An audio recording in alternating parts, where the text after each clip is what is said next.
Selamat pagi saudara-saudara. Pada saat ini kita akan melayani Tuhan bersama-sama melalui karya kerja kita di pagi hari ini. Dan sebelum kita melandasi pekerjaan kita di hari ini, kita akan merenungkan akan firman Tuhan. Sebelum kita merenungkan akan firman Tuhan, mari kita berdoa. Tuhan adalah Bapa kami yang penuh kasih. Kami mengucap syukur Engkau telah memberkati dan menyertai kami. Dan kami juga mengucap syukur Engkau telah memberkati dan menyertai rekan-rekan kami yang berjaga malam. Dan pada saat ini ya Bapa, kami akan melayani Engkau. Biarlah renungan ini yang akan kami dengar bersama, biar dapat melandasi akan setiap karya dan kerja kami di hari ini. Terima kasih ya Bapa. Amin. Saudara-saudara yang dikasihi oleh Tuhan Yesus Kristus, Matius 22 ayat 37 mengatakan,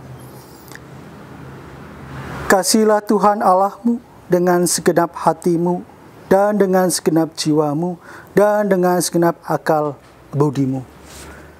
Saudara-saudara yang dikasihi oleh Tuhan Yesus Kristus, Yesus mengatakan kasihilah Tuhan Allahmu. Kata kasih saudara-saudara menurut KBBI adalah rasa sayang, perasaan sayang.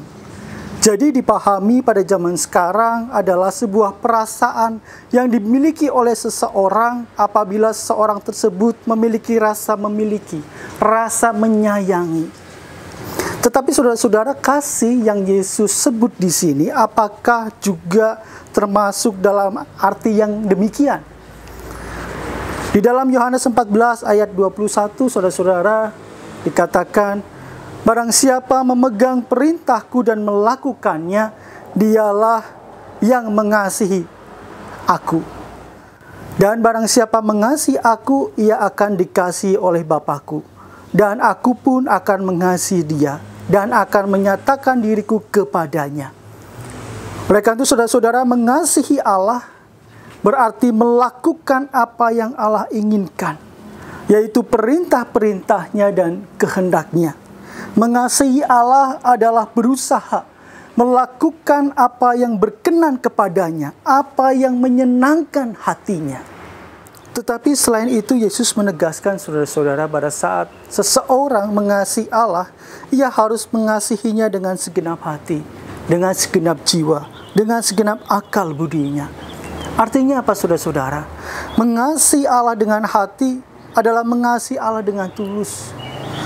Bukan karena ada maunya, tetapi mengasihi Allah bukan dengan kepura-puraan. Mengasihi Allah dengan kasih yang lahir dari hati. Yang kedua saudara-saudara, segenap jiwa. Artinya memenuhi seluruh perasaan kita dengan karakter Allah, dengan perasaan-perasaan Allah. Di mana di sana ada kebenaran, ada keadilan, ada kepedulian, ada kesetiaan, ada keyakinan. Yang ketiga saudara-saudara, dengan segenap akal budi. Akal budi adalah anugerah Allah yang ada di dalam setiap diri kita semua. Karena dengan akal budi manusia dapat menimbang mana yang benar, mana yang salah, mana yang harus dilakukan, mana yang tidak boleh dilakukan. Oleh karena itu saudara-saudara, mengasihi Allah dengan segenap akal budi artinya memiliki pemahaman yang benar akan Allah dan kehendaknya. Sebagai bagian untuk mencermati, menimbang, memutuskan, dan bertindak. Dari sini saudara-saudara, kita bisa melihat bahwa mengasihi Allah tidak hanya sekedar perasaan, tetapi mengasihi Allah adalah menggerakkan seluruh aspek dalam diri manusia, hati, pikiran, dan tindakan, di mana semuanya itu diarahkan pada kehendak Allah. Saudara-saudara yang dikasihi oleh Tuhan Yesus Kristus, kita sungguh-sungguh mengasihi Allah atau tidak, terlihat dari jawaban kita atas pertanyaan sederhana ini. Apakah kita melakukan firman-Nya atau perintahnya, atau kita melakukan apa yang menyenangkan hatinya? Jika jawabannya iya, maka kita memang mengasihi Allah. Tetapi ketika jawabannya tidak, maka kita tidak mengasihi Allah. Saudara-saudara yang dikasihi oleh Tuhan Yesus Kristus, seberapa besar dan Kesungguhan kasih kita akan Allah itu akan teruji ketika ada tantangan, ketika ada persoalan, ada pergumulan di hadapan kita. Ketika kelimpahan maupun kekurangan, ketika sehat maupun sakit, semuanya dapat kita pakai saudara-saudara sebagai bahan uji kita akan kualitas kasih kita kepada Allah. Khususnya di masa virus corona ini, saat kita melihat orang yang lapar, saat kita melihat orang yang tidak lagi dapat bekerja, di saat kita melihat tetangga atau saudara kita yang sakit, apa yang akan kita lakukan sebagai orang yang mengasihi Allah?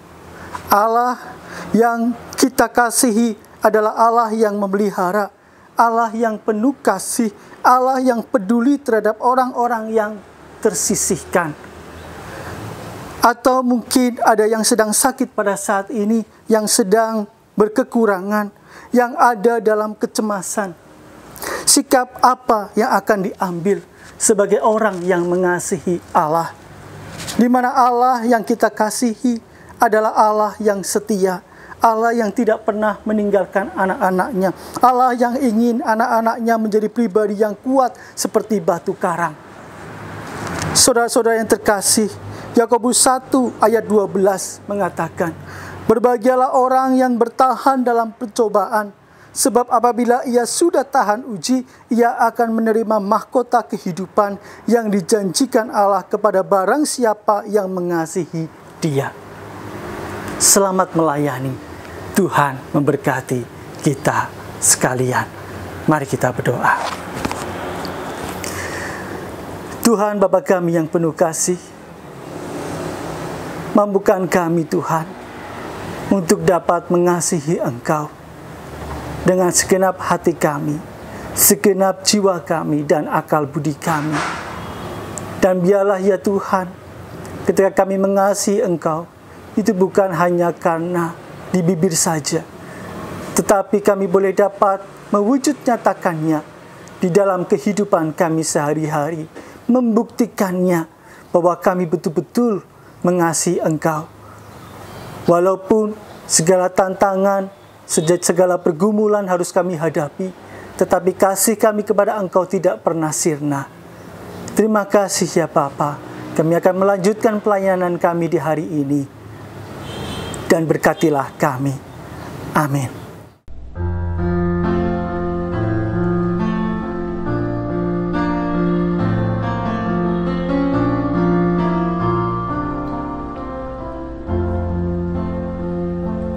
Aku mengasihi Engkau Yesus dengan segenap hatiku. Aku mengasihi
Tuhan.